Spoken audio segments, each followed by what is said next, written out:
स्वागत है आप सभी का आपके अपने चैनल आईपीओ विद प्रॉफिट में।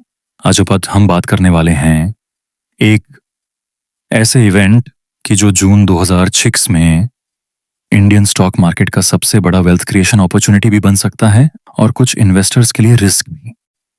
जी हाँ दोस्तों, हम बात कर रहे हैं वेदांता के मेगा डिमर्जर की। इसके बाद वेदांता के बिजनेस को अलग अलग कंपनीज में डिवाइड किया जा रहा है, वरना जून से मार्केट में Vedanta aluminium, Vedanta power, Vedanta oil and gas और वेदांता आयरन एंड स्टील जैसे नए शेयर्स ट्रेडिंग शुरू कर सकते हैं। इस खबर ने रिटेल इन्वेस्टर्स से लेकर इंस्टीट्यूशनल इन्वेस्टर्स तक सबका अटेंशन अट्रैक्ट किया है। लेकिन सबसे बड़ा सवाल ये है कि क्या ये नए शेयर्स फ्यूचर के मल्टीबैगर बन सकते हैं या फिर इन्वेस्टर्स के लिए वैल्यू ट्रैप साबित होंगे। आज के वीडियो में हम पूरा एनालिसिस करेंगे। सबसे पहले समझते हैं कि डीमर्जर होता क्या है। जब कोई बड़ी कंपनी अपने अलग अलग बिजनेसेस को इंडिपेंडेंट कंपनीज में डिवाइड कर देती है, यूज डीमर्जर कहा जाता है। इसका में पर्पस होता है कि हर बिजनेस की असली वैल्यू मार्केट के सामने आए। कई बार एक कंपनी के अंदर मल्टीपल बिजनेसेस होने की वजह से मार्केट उनकी करेक्ट वैल्यूएशन नहीं कर पाता। जब बिजनेसेस अलग हो जाते हैं तब इन्वेस्टर्स हर बिजनेस को उसके परफॉर्मेंस और ग्रोथ पोटेंशियल के हिसाब से वैल्यू करते हैं।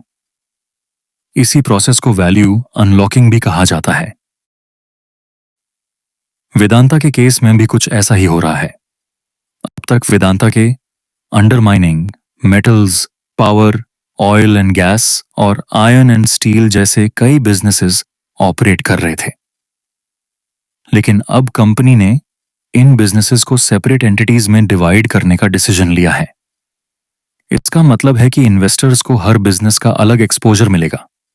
अगर किसी इन्वेस्टर को सिर्फ एल्यूमिनियम बिजनेस पसंद है तो वो वेदांता एल्यूमिनियम में इन्वेस्ट कर सकता है। अगर किसी को एनर्जी सेक्टर पसंद है तो वेदांता पावर या वेदांता ऑयल एंड गैस में अपॉर्चुनिटी देख सकता है। अब बात करते हैं वेदांता एल्यूमिनियम की। मार्केट एक्सपर्ट्स के हिसाब से सबसे ज्यादा एक्साइटमेंट इसी कंपनी को लेकर है।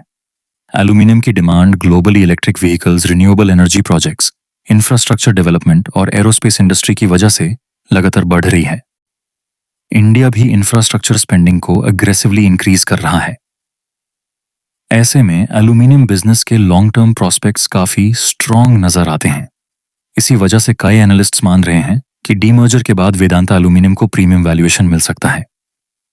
अगर कंपनी अपने मार्जिन्स और प्रोडक्शन एफिशिएंसी को मेंटेन कर लेती है तो ये बिजनेस फ्यूचर में इन्वेस्टर्स के लिए अट्रैक्टिव रिटर्न्स जनरेट कर सकता है। दूसरी तरफ वेदांता ऑयल एंड गैस भी काफी इंपॉर्टेंट बिजनेस है।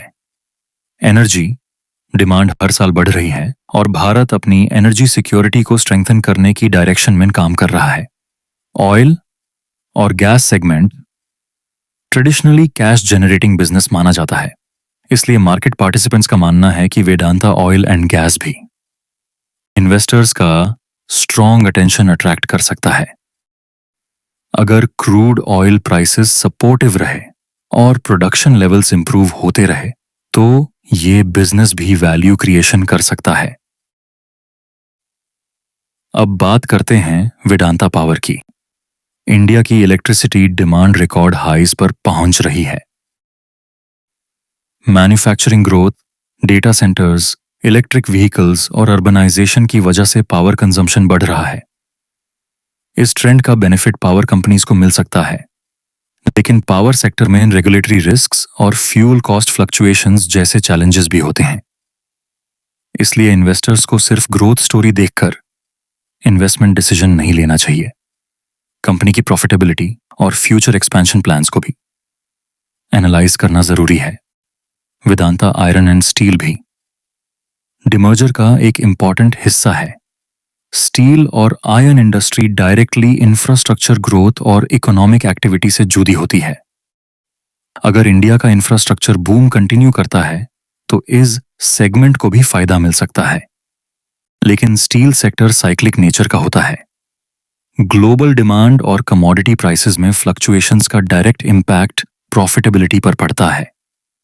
इसी वजह से इन्वेस्टर्स को इस बिजनेस को इवैल्यूएट करते वक्त लॉन्ग टर्म इंडस्ट्री आउटलुक को समझना होगा। अब सबसे इंपॉर्टेंट पॉइंट आता है कि इन्वेस्टर्स को डीमर्जर के बाद किन चीजों पर फोकस करना चाहिए। सबसे पहला फैक्टर है डेट।